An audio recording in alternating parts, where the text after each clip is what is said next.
পলেস্তারা খসা পুরনো বাড়িটা অন্যদিন নিঝুম দাঁড়িয়ে থাকে। আজ সকাল থেকে তার একতলায় কিসের যেন আপিস খোলা হয়েছে। নানা বয়সের পুরুষ মহিলা আসছেন, এদিক ওদিক দেখে টুক করে ঢুকে যাচ্ছেন ভেতরে, আবার বেরিয়েই মুহূর্তের মধ্যে দৃষ্টির বাইরে। কাজের দিন, ব্যস্ত পথচারীরা তাই কেউ তেমন ঠাহর করছেন না, করলে খটকা লাগতো বিলক্ষণ। মেকআপ না তুলে মঞ্চ থেকে সিধে নেমে আসা যাত্রার কুশীলব বলে ভুল হতো। কাউকে কাউকে আবার চেনা চেনাও ঠেকছে যেন একটু আধটু। পাড়ায় হুজুকে মানুষের তো আর অভাব নেই, জানলা দরজা দিয়ে উঁকি ঝুঁকি শুরু হয়ে গেছে ইতিমধ্যে। কি হচ্ছে দাদা এখানে? বুড়ো দারোয়ান বসে ঝিমোচ্ছিল। সরু মোটা গলায় প্রশ্ন শুনে ধর্মরিয়ে তেড়ে আসে। KYG জমা নেওয়া হচ্ছে, সরুন সরুন, ভিড় করবেন না। কিসের KYC ভাই? গ্যাস নাকি ব্যাংকের? কই, কাগজে তো লেখেনি কিছু। এক সচেতন নাগরিক গুঁতিয়ে ঢুকতে যান। আরে ধূত তোর, C নয় G, KYG, know your God. ঠাকুর দেবতাদের KYG চাওয়া হয়েছে। 33 কোটির লিস্ট আপডেট হচ্ছে কি না?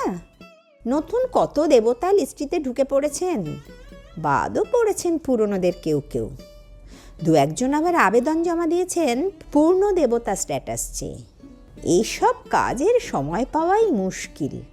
12 মাসে 13 পার্বণ লেগেই আছে। অঘ্রাণে ইতু পুজোর পর এই একটু ফাঁকা আছে দেখে। যাকে এখন সরুন তো মশাই, মেলা বকাবেন না। দারোয়ান হাই তুলে সবে বসতে যাচ্ছিল, হেঁড়ে গলায় ডাক এলো, নেক্সট। অপেক্ষমান দেবদেবীদের একজন উঠে দাঁড়ালেন। দারোয়ান আভূমি প্রণত হয়। মা, আপনার বাজনাটা কি দেবেন? ধরবো? মহিলা ঝাঁঝিয়ে উঠলেন। না, দরকার নেই, ওটাই আমার সিগনেচার। গটগট করে ঘরে ঢুকে শ্বেত শুভ্র আঁচলে মুখ মুছে অসহিষ্ণু হয়ে বললেন, বলো কি কি জানতে চাও? যে ছেলেটি প্রশ্ন করবে সে বেচারা তখন চূড়ান্ত নার্ভাস, বুঝতে পারছে না ওর সামনে বসবে নাকি দাঁড়িয়েই থাকবে। কোনো ক্রমে আধবসা হয়ে ফর্মটা এগিয়ে দিল। কয়েকটা তথ্য তো জানাই আছে ম্যাডাম। নাম শ্রীমতী সরস্বতী দেবী, বাবার নাম মহেশ্বর। দেখো বাবা, আমাদের পিতৃ পরিচয় ঠিক তোমাদের মতো নয়। শাস্ত্র পুরাণের ব্যাপ্তি যেহেতু কাল থেকে কালান্তরে, নানা অবতারে আমরাও সেখানে নানা পরিচয়ে হাজির। ব্রহ্মবৈবর্ত পুরাণ অনুযায়ী যেমন আমার জন্ম শ্রীকৃষ্ণের মুখ থেকে, আবার অন্য পুরাণ মতে প্রজাপতি ব্রহ্মা আমার পিতা। আর মা দুর্গার কথা যদি বলো, একমাত্র এই পূর্ব ভারতেই তাঁর পরিবারতন্ত্র। বলিহারি বাপু, অসুরকে মারতে কেউ কখনো ফ্যামিলি নিয়ে যায়? তা সে যাই হোক, মঙ্গল কাব্যের দৌলতে এই চণ্ডমুণ্ডন আসিনী দুর্গায় গিরিরাজ দুলালী, শিবপ্রিয়া উমা। আর সেই লোকায়ত বিশ্বাসে শিব ঠাকুরও আমার বাবা। তাহলে ফাদার্স নেমটা কি লিখবো ম্যাডাম? কাউন্টারের ছেলেটি দৃশ্যতই থতমত। সে এরকম জটিলতায় এর আগে মনে হয় পড়েনি। ভ্রুপল্লবে ভাঁজ তুলে দেবী ভাবতে বসেন। ছেলেটি ঘড়ি দেখে, লাইন বেড়ে গেলে ঝামেলা। এরা সব VVIP ক্যান্ডিডেট, কার যে কোন লেভেলে কানেকশান কে বলতে পারে। সে একটা সমাধান বাতলায়। আচ্ছা, বাবার নামে যখন সমস্যা, তখন না হয় স্বামীর নামটাই লিখি। এবার দেবী নিজেও একটু অস্বস্তিতে পড়েন। দাঁড়াও দাঁড়াও, সেটাও তত সহজ নয়। আমাদের সৃষ্টি প্রণয় বা পরিণয়কে তোমাদের মানুষই ছকে ফেলতে যাওয়া মুশকিল। কৃষ্ণের থেকে উদ্ভূত হয়ে আমি কৃষ্ণকেই প্রতিরূপে কামনা করেছিলাম।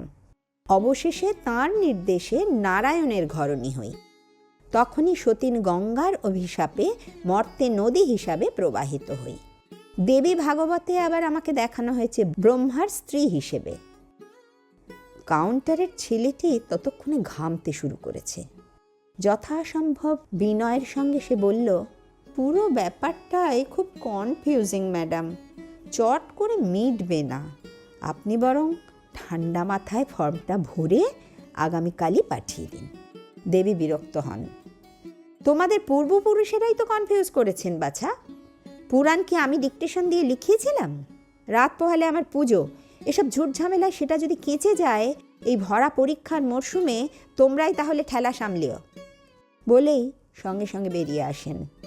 বেরিয়ে তো এলেন, কিন্তু যাবেন কোথায়? দুদিন আগে হলে তবু বইমেলায় যাওয়া যেত। বেজার মুখে ঢুকলেন পাশের একটা পার্কে। সেখানে একটি শিশু খেলছে না।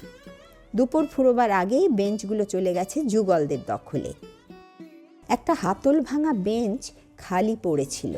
সন্তর্পণে সেটাতেই বসলেন। শীত শেষের দক্ষিণা হাওয়ায় সবে যখন রাগটা পড়তে শুরু করেছে, পাশ থেকে কে যেন মিহি গলায় বলল, আন্টি, এখানে একটু বসতে পারি? আন্টি? মাথাটা আবার দপ করে উঠল। ভক্তেরা মা বলে, ঠিক আছে, তা বলে মাসি, পিসি, দিদি, বৌদি, এইসব সম্ভাষণ এক্কেবারে সইতে পারেন না চিরযৌবনা সরস্বতী। ফিরে অবশ্য যাকে দেখলেন তাকে দেখে আর যাই হোক রাগ হওয়া মুশকিল। জোব্বা পরা এক সন্ত হাসছেন মিটিমিটি। দাড়ি গোঁফের জন্যে বয়স বোঝা দুষ্কর। সামনে ঝুঁকে অভিবাদন জানিয়ে তিনি বললেন, আপনি আমাকে চিনবেন না, তবে আমি কিন্তু আপনাকে অনেক আগেই চিনেছি। বাদ্যযন্ত্র আর বেঞ্চের তলায় হাঁসটিকে দেখে আরোই নিঃসংশয় হলাম। দেবী ভাবেন, লোকটা গোয়েন্দা নাকি? সন্ন্যাসী যেন সেটা বুঝেই বলেন, আপনি যে বাড়িটাতে ঢুকেছিলেন তার পাশেই একটা কলেজে আমি টহল দিচ্ছিলাম। পরীক্ষায় গার্ড দিচ্ছিলেন বুঝি? আগে না, বছরের এই সময়টায় প্রতিবারই দুনিয়া ঘুরে আমি দেখতে বেরোই কেমন করে মানুষের ভালোবাসার রং বদলায়। এ রং যে মানুষকে আরও প্রাণবন্ত করে সে কথা সেই কত যুগ আগে বোঝাতে চেষ্টা করেছিলাম রোম সম্রাট দ্বিতীয় ক্লডিয়াসকে। স্বার্থপর রাজার বিশ্বাস ছিল বিয়ে করলে যোদ্ধাদের শক্তি কমে যাবে, তাই সেনাদের বিয়ে নিষিদ্ধ করে দেন। আমি তার সে নির্দেশ অমান্য করে গোপনে তরুণ সৈনিকদের বিয়ে দিতাম। রাজ আদেশ না মানার শাস্তি হলো হাজতবাস, মৃত্যুদণ্ড। অথচ অদৃষ্টের কি পরিহাস, আমার মৃত্যুর সেই তিথি এখন দুনিয়া জুড়ে পালিত হয় ভালোবাসা দিবস হিসেবে। শুনেছি এদেশের মানুষ যখন আমার নাম পর্যন্ত শোনেনি, তারও বহু যুগ আগে থেকেই নাকি আপনার পুজোর দিনটিকে বাঙালিরা ভালোবাসা দিবস বলে উদযাপন করে আসছে। সোনাইস্তক ইচ্ছে ছিল দেখা হলে আপনার সিক্রেটটা জানবো। ভাগ্যিস এবার দুটো দিনের এমন সমাপতন হলো। বিকেলের আলো মিলিয়ে আসছে। পার্কে এখনো বাতি জ্বলেনি। চা চা বলে হেঁকে যাচ্ছিল এক ফেরিওয়ালা। সরস্বতী বেঞ্চের উপর গুছিয়ে বসে ডাক দেন, ও চা ভাই, 2 ভাঁড় চা দাও তো। কি হে ভ্যালেন্টাইন, গরম ভাঁড় ধরতে পারবে তো? তবে বাপু, আমার কাছে পয়সা কড়ি কিছু নেই। কাল প্রণামী পাবার আগে অবধি ধারেই চালাতে হবে। চাওয়ালা কি বুঝলো কে জানে, ঝপঝপে অন্ধকারে একবার তাকিয়ে বলল, থাক মা, তোমাকে আর পয়সা দিতে হবে না। চায়ে চুমুক দিয়ে দেবী সন্তের দিকে চেয়ে একটু হাসলেন। সিক্রেট কিছুই নয় গো। আসল ব্যাপারটা কি জানো, আমাদের রক্ষণশীল সমাজে যবে থেকে মেয়েরা পড়াশুনো করতে শুরু করেছে তখন থেকেই কম বয়সী ছেলে মেয়েদের মুক্ত মেলামেশাটা একটু একটু করে শুরু হয়েছে।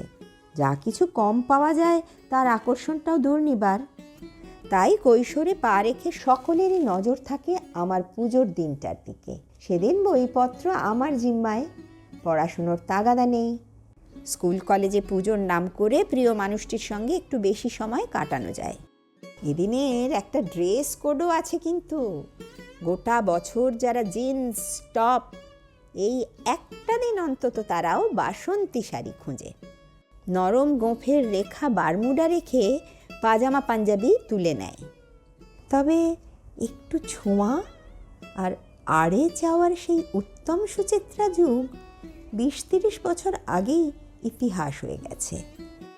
ইদানিং রাস্তাঘাটে, ট্রেনে, বাসে, এমনকি ক্লাস ঘরের দিকে তাকালেই বোঝা যায় এই যুগের তরুণ তরুণীদের কাছে বছরের সব দিনই সরস্বতী পুজো, সব দিনই ভ্যালেন্টাইন্স ডে। যা বলেছেন দেবী। ভ্যালেন্টাইন ইশারায় পার্কের বেঞ্চিগুলোর দিকে দেখিয়ে মুচকি হাসেন। আমার দিনটি তো এখন টিকে আছে শুধু গিফট ইন্ডাস্ট্রি হয়ে। 1849-এ মার্কিন মহিলা এস্থার হাওল্যান্ড সেই যে প্রথম বাণিজ্যিকভাবে ভ্যালেন্টাইন কার্ড বানাতে শুরু করলেন, তারপর থেকে ক্রমশ ফুল, চকলেট আর হাতে লেখা কার্ডের শুভেচ্ছা আস্তে আস্তে দামি উপহার আর লক্ষ টাকার গয়নায় পৌঁছে ব্যবসায়ীদের পকেট ভরাতে শুরু করলো। সরস্বতী অভিমানী গলায় বললেন, তোমার তো তবু বাণিজ্য আছে ভাই, গোলাপ, গয়না, ভালো মন্দ খাওয়া দাওয়া, এই না হলে সেলিব্রেশন। আর আমার হাল দেখো, সস্তার গাঁদা ফুল, 4টি ফলার আর খিচুড়ি, লাবড়া, বড় জোর 2টো বেগুনি, ব্যাস। দুর্গাপুজোয় তো এ রাজ্যে গোটা অর্থনীতি টগবগিয়ে ওঠে। ধানতেরাস, এমনকি রাখিও আজকাল কম যায় না। শুধু আমি যেন দৌড়ানি। ভ্যালেন্টাইন সবে কিছু বলতে যাবেন, এমন সময় একটা গাড়ি এসে থামল। দুজন ভদ্রলোক হুড়মুড় করে এসে সরস্বতীর পা ধরে প্রায় টানাটানি জুড়ে দিলেন। আমাদের ক্ষমা চাওয়ার মুখ নেই মা, কেওয়াইজির নামে আপনার অসম্মানের কথা শোনার পর থেকে খুঁজে বেড়াচ্ছি। সব অকাল কুষ্মাণ্ডের দল মুড়ি মিছরির একদর করে ফেলেছে। ছি ছি ছি, মা সরস্বতীকে কিনা। এখন আপনি চলুন মা। কার নির্দেশে যে বিদ্যাদেবীর এমন হেনস্থা তা জানতে উচ্চ পর্যায়ের তদন্ত কমিটি গড়া হয়ে গেছে। পুজোর দাবিতে ছাত্রছাত্রীরা ধর্নায় বসেছে, মণ্ডপে মণ্ডপে কান্নাকাটি পড়ে গেছে। হাঁসকে বগল দাবা করে উঠে দাঁড়িয়ে কি যেন মনে পড়তেই দেবী আবার পিছু ফিরে তাকান। চলি ভাই ভ্যালেন্টাইন। কিন্তু কাউকে আর সেখানে দেখতে পান না। শুধু পার্কের সেই ভাঙা বেঞ্চিটার কাছে ফাগুন হাওয়ায় ভেসে থাকে গাঢ় লাল আলোর এক হৃদয়ে চিহ্ন। রাত পোহালে সরস্বতী পুজো। এখনো অনেক মণ্ডপে ফিনিশিং টাচ দেওয়া চলছে। এই লেখাটি লিখতে লিখতে টের পেলাম আমাদের আবাসনে প্রতিমা পৌঁছে গেছেন। দিনকাল খারাপ, তাই মণ্ডপের পাশটিতে গিয়ে হাত জোড় করে চুপি চুপি বললাম, আমার এই আকাশকুসুম কল্পনা বিলাসে কিছু মনে করলে না তো মা? দেবী একটা ফেসবুক লাইভে ছিলেন। বরা ভয় মুদ্রায় মাইক্রোফোনটা আড়াল করে উত্তর দিলেন, আরে না না, বাস্তবে আর রূপকে ফারাক করতে পারবো না। বুদ্ধিশুদ্ধি এতটাই কি ঘুলিয়ে গেছে নাকি আমার?